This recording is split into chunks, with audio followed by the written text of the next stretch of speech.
Have you ever owned a paper shredder? Yeah, I have one right next to me right now, actually. Oh, okay. Well, I have just joined the club of adults who own paper shredders this Ooh. week, and it's very satisfying. And I don't know why, but Oh, you know, I know why. I guess I can't explain why, but I know what you're talking about. yeah. Anyway, the ostensible reason was that very occasionally I have client files that are like printed on paper that I need to shred when I'm done. So that was the reason ostensibly. But there's lots of things that are fun to shred. So Junk mail, junk mail, old old credit cards. health insurance statements, all the stuff. I used to, well, not I used to, as in I did on a regular basis, but have you ever shredded a CD? No, I did not know that was possible.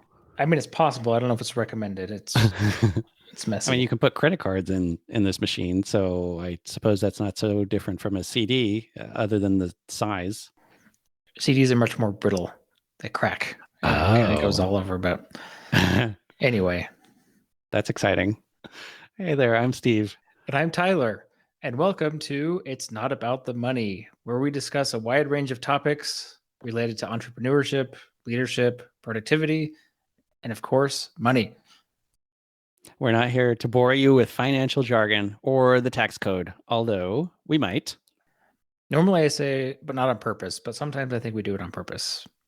Well, we do. It's true. On purpose. Maybe we need to change the script. Yeah, I think so. But in the meantime, we're just a couple of small business owners trying to make sense of the world, one podcast at a time. So, Tyler, you have told me that you recently or a little while ago had an epiphany about coaching. And I want to ask you about that today because I think it would be useful for others who are considering coaching as a career or a side gig. But I'm going to bury the lead a bit for our listeners and back up the story for a minute first. What do you think? Sure, that works. Okay. So you mentioned in an earlier episode that you came upon financial coaching through the YNAB certification. And could you recap that process for me? What got you interested? What did it take? What was it like? Sure. I guess I should preface this by saying that YNAB stands for You Need a Budget, and it's a company that makes a budgeting software, which is based on a budgeting methodology. And I've been a big fan of theirs. I've been using them for probably 7 years or so. I'm not exactly sure when I started. So the preface is I'm just a massive fan of this company, the software, their methodology. They really helped me put my personal finances in order, and I love it so much. I'm kind of a natural evangelist for them, I guess you could say, much to the Mm-hmm. chagrin of my friends and family. But I learned, when I met you, once in a while, you meet someone else who likes personal finance and budgeting, and you can geek out about it together. So it works out. I do also love YNAB, Yes. although not enough to get certified.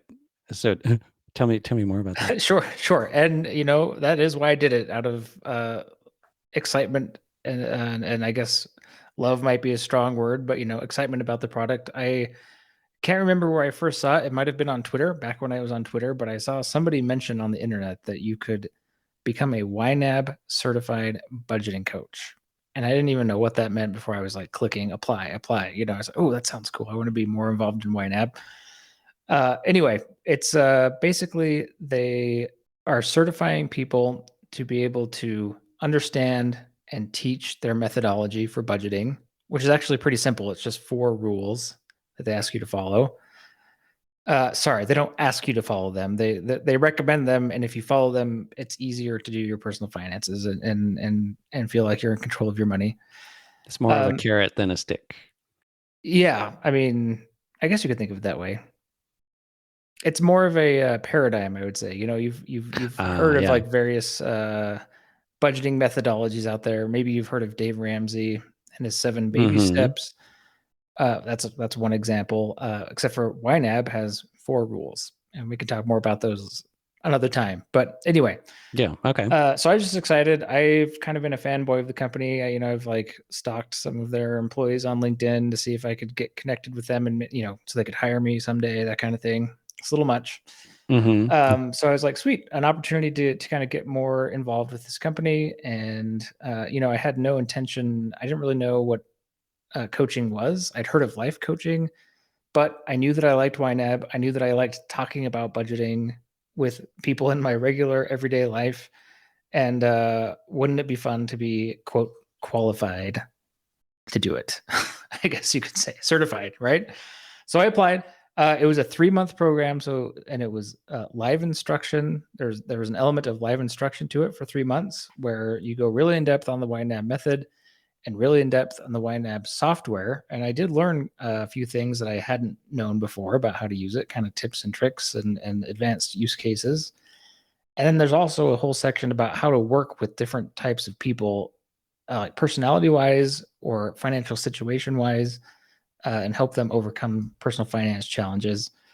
And then the other element of the program was you actually had to coach. So, you had to find a certain number of people to volunteer to be your guinea pigs to practice coaching them. And you couldn't get the certification unless you had fulfilled the coaching like hours requirement, basically, right? So pretty straightforward as far as a certification goes. There's an education, practice, and then like a very giant test at the end about the software and the method. Okay, that's great. This sounds very comprehensive. Yeah. And I've heard Jesse Meekum, the founder, describe YNAB, the company, as not a software company but an education company, and I thought that was a very interesting way to characterize it. But now hearing you describe what this process was like, that makes total sense, because they already had a lot of well, obviously they had the information they were sharing with you because that's how they shared it with you, but they knew who their customers are, what kinds of situations they're coming from, and could coach you on how to work with all of those different kinds of people. That's interesting. I had never thought of them as an education company, but now that I think about it, I can see where he's coming from. I mean, they do make software, and that's how they make their money. Is people subscribing to their software as a service. But they produce a massive amount of content, whether it's blog posts, podcasts, YouTube videos, tutorials. Yeah, they really want to help people understand how to be successful with their money. And they do have one thing that became apparent during the certification course is they have a massive amount of experience in-house from their customer support team. They're answering questions all day from their customers about how to use the software Oh, and right. like how to overcome challenges and things like that. And so I guess they didn't talk about their motivation for creating the certification program, but I can see they spend a lot of resources helping people through their method and through their software, and I think they wanted to expand their ability to do that and give people the opportunity, if they so desire, to make a little money doing it at the same time. Mm-hmm. That makes sense. So And I have to say, it's interesting. Again, sorry, I'm kind of stuck on this education component of it. yeah. I wouldn't say that using the software is particularly difficult, or putting all of your money into a budget. That's not what's hard. I've found in my own life and talking to other people, it's a behavior thing. Like Mm. I think Dave Ramsey is fond of saying, personal finance is like something like 20% knowledge and 80% behavior. Like there's not that much to know, spend less than you Okay. make, give every dollar job, that kind of stuff. But like then following through and actually doing it, sticking to your plan, that's the hard part. And so it requires a lot of support. Okay. Which sounds like a really good fit for coaching, where that's the things that you need to get it to work for you are the mindset and the habits and the experience of doing it over and over again. Yeah. Yeah. You kind of, when you first start budgeting, it's hard to trust your system because you're so used to whatever the case may be. A lot of people are just used to looking at their bank account balance to answer the question, can I afford this?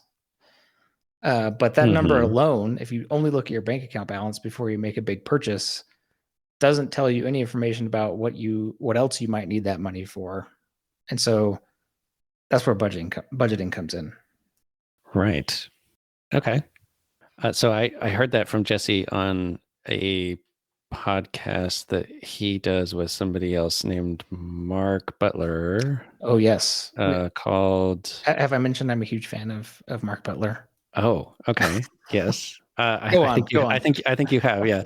Yeah, What is it called? It's called Beginning Balance. And the thing that drew me to this particular episode was that the title mentions taxes, so I was already interested. But typical. that part of his anyway, they were talking about the research and development tax credit and how that applies to software developer salaries accounting within their company. And it was sort of just an offhand comment that he said that we're not so much a software company as an education company. Mm. But I thought that was profound. So anyway, I'll put a link to that in the show notes. So you've coached a few different kinds of clients so far, from your training, the ones you had to do before you got the certification up through now. What was kind of the range and the scope of those conversations generally? The range and the scope of those conversations. That's a good question. Well, in the beginning, when I was doing my training, I'd say on one end of the spectrum, you had people who were doing me a favor. Hey, I'm getting certified. I need to practice on somebody. Can I have an hour of your time to talk with you about this? And that was way less about coaching because they had no idea. They were coming in cold. I was just trying to explain what I was doing and what budgeting in it is, and all about this new app. So I would call that, I don't know, not coaching. That was more like explaining.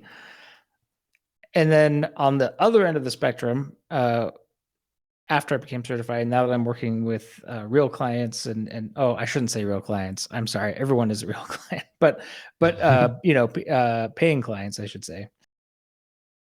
On the other end of that spectrum are people who are massively engaged in self-improvement, I would say, who are maybe sick of making the same mistakes financially over and over again in their lives, and they've tried a ton of different things to get out of the rut that they're in, and they're just excited to have someone with them and kind of guide them through that process. So like that's kind of the spectrum of engagement, maybe you could say. Like, do me a favor, just listening, all the way to like very actively engaged in the coaching process and self-improvement.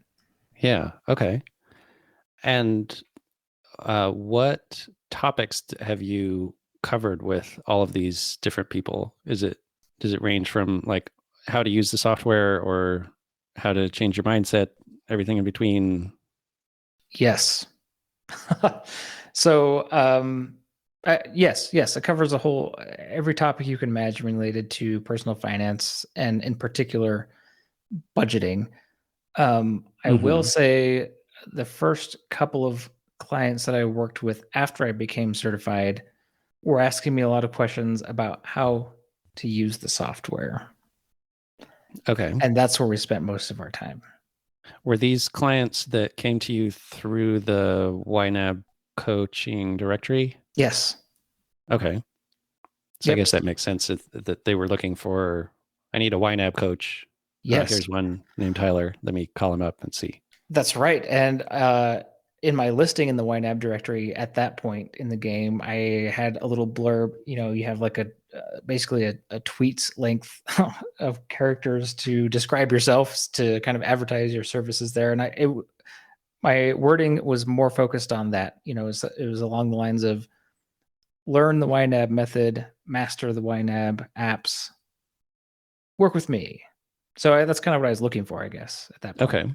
So you had some clients coming in that were looking for help to learn the software. And then I'm assuming there were also others who were like, I've tried a whole bunch of things, but really what I need is somebody to coach me through how to change my mindset or my habits and less specifically the software. Is that true? No, actually, it was mostly software help that I was getting into. Click here. Oh, why isn't this transaction showing up correctly? How do I use this feature? Why is the balance red? That's the worst question. Where's all my money? All these things are, et cetera, et cetera, et cetera. And actually, that's what kind of led to the epiphany that you alluded to earlier. Is I kind of got bored of that pretty quickly, actually, because to me, using the software is not that interesting. And I found myself feeling a little bit like tech support, or a software trainer, I guess you could say. And I was just like, I don't know if I can keep doing this. Like, it's fun the first few times, but then after a while, I just like, just click the button. Just click the button. It's right there, like, and that's like not an interesting problem for me to help people solve. Okay. Yeah. And so the epiphany that I had, and I'll just jump right to it, is I do not want to be technical support for YNAB, and I don't want to be a software trainer. What I want to do is help people experience some kind of actual change or transformation in their life, right? I don't want to have a 3-month or a 6-month coaching engagement with someone. And at the end of that, great, they know how to use YNAB, the software, but their life hasn't changed. Their spending habits haven't changed. They haven't changed their net worth. They haven't paid off any debt. You know what I mean? Like that's the kind of stuff that I'm interested in. Yeah. And that's what's exciting. Like that's what makes the conversations with clients engaging. That's what gets them excited, which in turn gets me excited. Like that's the good stuff. Mm-hmm. You don't want to just be conveying technical knowledge without helping them effect some change in their life. Yeah, that's right. And I kind of had this realization in real time as I was talking with a prospective client. We were talking about what it would be like to work with me. And I kind of just had the rant that I just gave. I just said that basically. I'm like, I'm not that interested in, I don't want to be tech support. I don't want to teach you how to use the software. I want to help you change your life. I want to help you turn your finances around. And YNAB as a methodology and as a tool can be instrumental in that. But frankly, you don't have to use it. And I don't care whether you do, even if it's useful. Like there's a lot more to this. And it actually really resonated with that person, and they hired me on the spot. So it worked out. Okay. Wow. So that was like the eureka moment. Yes. In the middle of a conversation. Yep. That's great.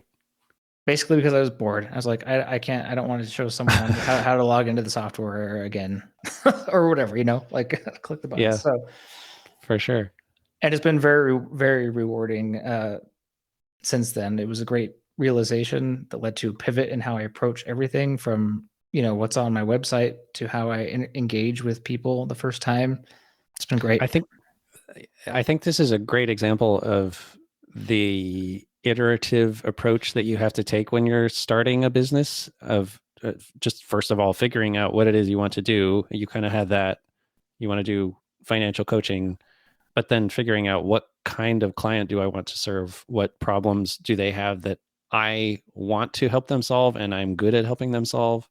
And then you're just kind of iterating on that as you go, and you'll get better at defining that and at describing that value to other people. Totally. In fact, that's one of the biggest problems I have with the information that's easily available on the internet about how to start marketing yourself as a new business, or a solopreneur, or whatever it is like, so often you hear like step 1, choose your niche. Uh-huh. And like, that's fine, but what if you choose the wrong niche, right? That you think you're interested in it, but just like I was interested in being a YNAB coach, right, and helping people use the YNAB software. That's 100% what I thought I was interested in. And so that's kind of the niche that I was diving into, until I realized, like, no, that's like a micro part of the niche, I guess, or what I want to do, but that's not it. And if I focused only on that, I would be missing out on like the best clients and helping them solve like the most interesting problems. And so I think you're absolutely right. I think, in my opinion, and I guess this totally depends on the business that you're in. I would hate to generalize, right? but it seems like it's best, in my experience, to start with like casting a wide net and iterating, just like you're saying, and then kind of following the feedback that you get. And I don't know if it ever ends. That's a good point. Maybe it doesn't. But I agree, though. I've followed that same approach so far in my business, kind of taking everybody that comes in the door for this first year just to, one, get the experience, but two, to figure out which ones of these which problems are the most interesting to me, or which ones have the highest value to the customer, where I can really dive deep on that and get super good at solving that kind of a problem and become more valuable to them. I have you noticed any patterns yet in the type of people that you have been working with or enjoy working with the most in terms of kind of like narrowing it down, or are you still casting a wide net? I have narrowed it down to solopreneurs and small business folks with just a handful of employees, but that's still very general. Like Mhm. that's the way I describe it so far. But yeah, as the iterative process goes on, it will probably end up in like I'm really good at solopreneurs in this particular vertical, or if you're in like a particular revenue range, no matter what the business is, or something like that. I'm not quite there yet. Yeah, that makes sense. Well, again, like the advice that you see out there is like have a, and I'm not saying it's bad advice. I think this is more of an, but it's kind of an advanced marketing tactic that maybe can be applied at a later date. I don't know, but you've heard about like creating your customer avatar. Have you heard of that? Mm-hmm. Where it's like, get real specific, give them an age, give them a name, give them a gender, give them hobbies, give them an income range, you know, like figure out who is the person you're talking to, because then you can connect with them. I do think there's value in that, but I just don't think I'm ready. Like, I don't know who that person is yet for me. Right. I agree. I think eventually I will probably get to that point with my business. I'm not quite there yet. I'm starting to sketch out an outline, I guess, but I don't have all the details of what it's going to look like. And that's totally fine at this stage for me. Totally. Yeah. Same here. So when you get a new client, they have gone through the onboarding process, whatever that is, and said, I want to work with Tyler to be my financial coach. What is your goal at that point for a client? Where do you go? Yeah. Well, I mean, at a high level, my goal is to have conversations with them that are powerful. And for being ambitious, I would say the conversations should be so powerful that they'll never forget them as long as they live, which maybe that's like my, that's an aspiration. That's a pretty tall order. But, Mm-hmm. and the reason why I say powerful conversations is the goal. That's also kind of a pivot from how I started. When I first started, I had kind of a program. It's like, oh, I think it was like 5 sessions, and session 1 will cover this, and session 2 will cover this. In session 3, we'll practice what we learned, and then we'll meet every other week for a little while until you feel I don't know. It was like it was very regimented by topic what we were going to cover, and you know what? That just I found that did not work because everyone that I was meeting with was just so different and they were just had different questions and different problems, and like this is where I kind of started to realize there's a big difference between coaching and teaching.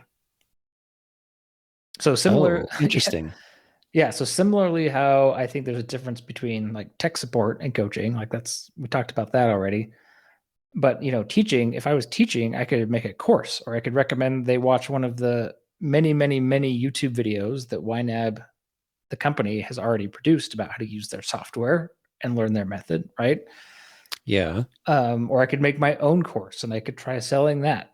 But so yeah, my initial approach was more of a teaching approach, I would say, where it's like, okay, we'll start. There's an order of operations, kind of the most efficient way to start managing your personal finances.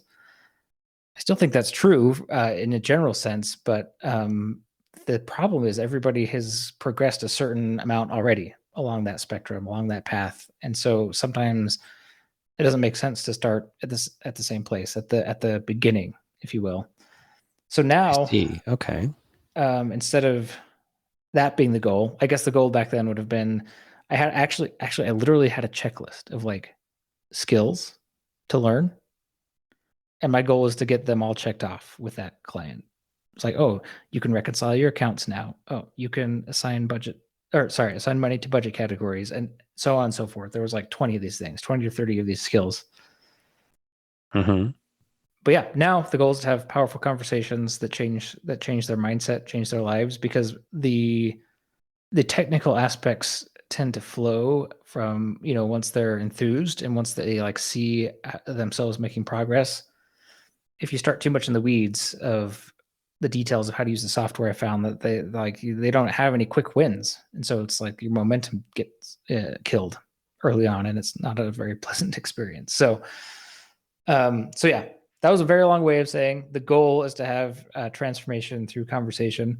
And I know that sounds a little ambiguous and kind of what does that mean? But it seems to be something like when it's happening.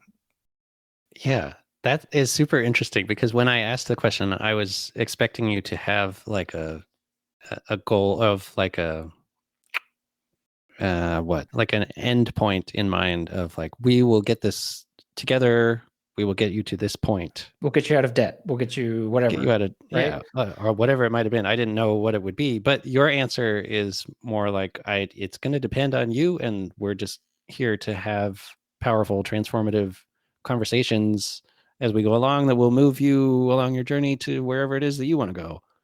I Yeah. love that. And it really works. I'm telling you, I'm working with a client right now who I just love. It's so fun to work with him. It's a kind of a typical case for people I'd work with. He makes really good money, but likes to spend it. Doesn't have much left over at the end of the month, like many people. And so we've been meeting for about 2 months now, and about a month and a half in, we finally got to a place where he was really comfortable understanding his spending. Right? He kind of Mm-hmm. had done the analysis, had figured out what he was spending money on, and more importantly, why. Like what was driving the spending on all those different things. And Yeah. by the end of our last session, it was just recently, we were still he was still kind of like from a strictly financial perspective, not in a great place because the amount of money he was planning to spend in any given month is still more than his income per month. So that's a problem. That's like negative cash flow, right? Right. But he's very good at budgeting now. When he gets paid, he knows exactly how to allocate those dollars to the highest priorities, basically answering the question, what do I need this money to do until I get paid again? And Yeah. so he's like got all the good habits. So he's budgeting his money, he's recording his spending, he's doing retrospective. So like even though he hasn't arrived where he wants to be in terms of cash flow, in terms of debt repayment, he feels awesome about life because he has clarity and he has momentum and he knows there's still work to do. So yeah, success can look like that too. Like it's not all in the numbers, but I'm very confident that he's going to become financially successful and meet his financial goals of getting out of debt, et cetera, because of the light bulb moments that he's having and just like the change you can see it in his eyes. It's awesome.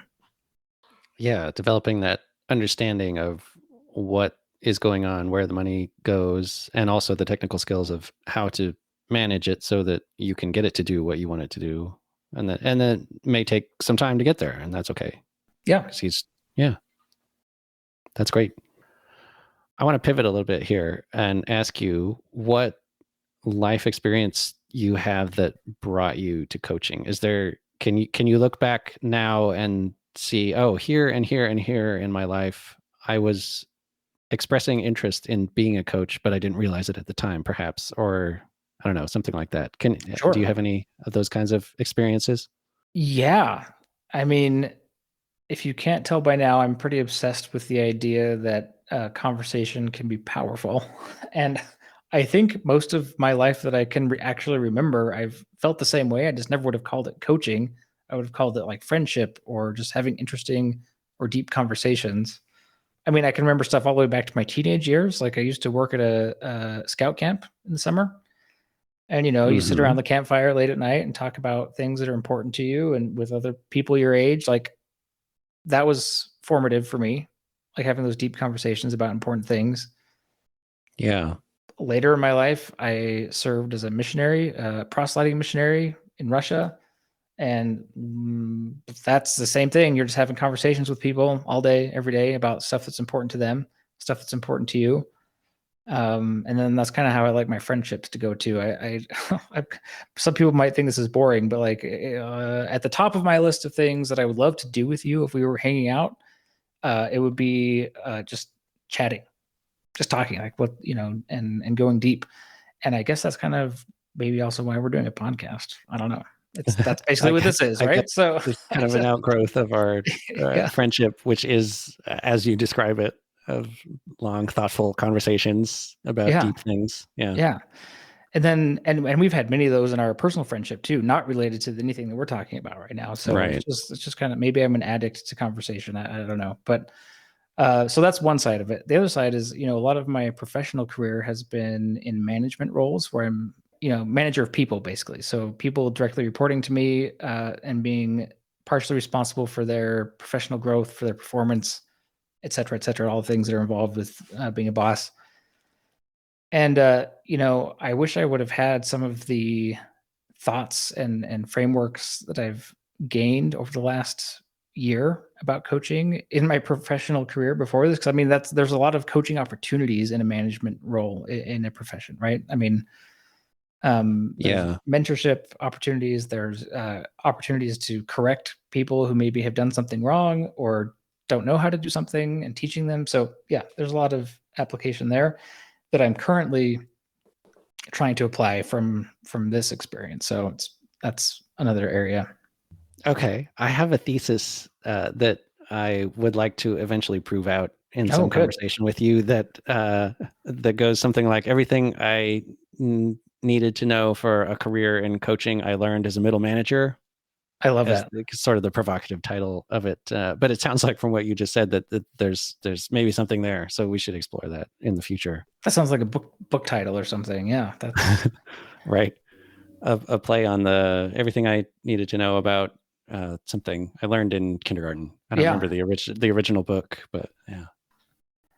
No, I love that. I think that's a lot of overlap there. I guess my theory is there should be a lot of overlap between a coaching skill set and a managerial skill set. That does not always bear out in reality. We've all had different kinds of bosses, right? And so, Yeah, but but the bosses that I've had that I really enjoyed working with have been of this caliber that you describe, where they have good conversations, they understand you as well as the goals and needs of the team, and they know how to steer everybody in the right direction and get the best out of each person, which is different for each person. yeah.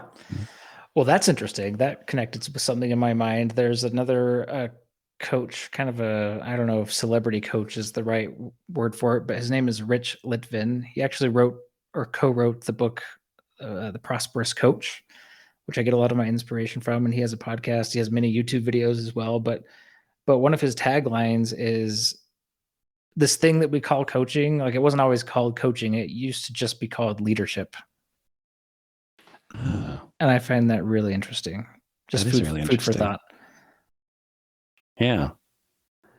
How would you counsel someone trying to figure out what aspects of coaching they really enjoy? If maybe they think this could be a useful career or side gig for them, how do they figure out whether they want to be like tech support, or they want to be a teacher, or they want to be a coach, or somewhere in between? I think it depends on what you want to coach around. So I'm coaching around personal finance and budgeting as a starting point. And so when you're using that as kind of a way to create customers around that topic, there is an element, I will say, like what I do in a coaching session, I talk all the time, as you can hear from this episode, about it's all about conversation, conversation, conversation. But in reality, like I said, when you're working with someone on their personal finances, I'll kind of switch modes, right? Sometimes it's coaching, sometimes it's teaching, sometimes it's consulting. Maybe we call that consulting, like the software consulting, Hmm. teaching them how to implement a certain software, certain method into their life. And so it's not like all the same every time. Again, another one of my clients, we were kind of starting from high level and working our way down. Starting at a high level, I mean, like having conversations about their identity. Who are you? What do you stand for? What does your future look like? Those kind of questions. so that we could have a foundation upon which to make decisions about, how to spend this person's money. But they were like, whoa, stop. Like, I think we need to stop because I'm not ready to have that conversation. I just need to get my money under control first. I'm not in a space where I can mentally give energy to those conversations because I'm just stressed about my money. So in that case, like we flipped the script, right? So we're like, okay, fine. Yeah, let's train you up on YNAB. We'll teach you the method. We'll get your money in there. We'll get you like a functioning budget first. And that will give us a starting point where you're like at peace. You have some clarity so that we can kind of go back to asking questions about, okay, here's how you're spending your money. Are you happy with that?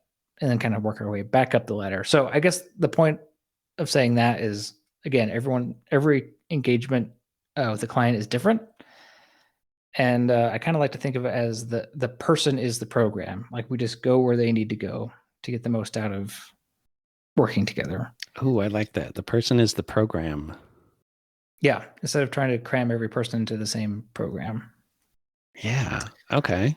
So I guess back to the beginning of my answer is, kind of do some pondering about what it is that you're coaching around. It doesn't have to be personal finance. It could be fitness. It could be nutrition. It could be health. It could be mindfulness. It could be professional development. There's a lot of career coaches out there, right, that help you put together a plan for your career and then execute the tactics to advance along your plan. And think about what kind of technical knowledge and expertise you bring to that conversation. And then do what I did, I guess, and just try it a few times. Maybe try putting together a program. Like, I think for you to be successful at X, Y, or Z, here's the steps, and I'll teach you how to do it. Maybe that's your thing. Maybe you're a trainer at heart. Maybe you have the heart of a teacher. Maybe you just like powerful conversations, or maybe a little bit of all three. And kind of, we talked earlier about iterating. So just iterate until you start to find your groove. Yeah. Great advice. Well, thank you, Tyler. Is there anything you wish I had asked that I didn't that you want to talk about? Nope. I think that's everything. Thanks, Steve. You're welcome. Thank you, everyone, for joining us today. And we will see you again on another episode of It's Not About the Money.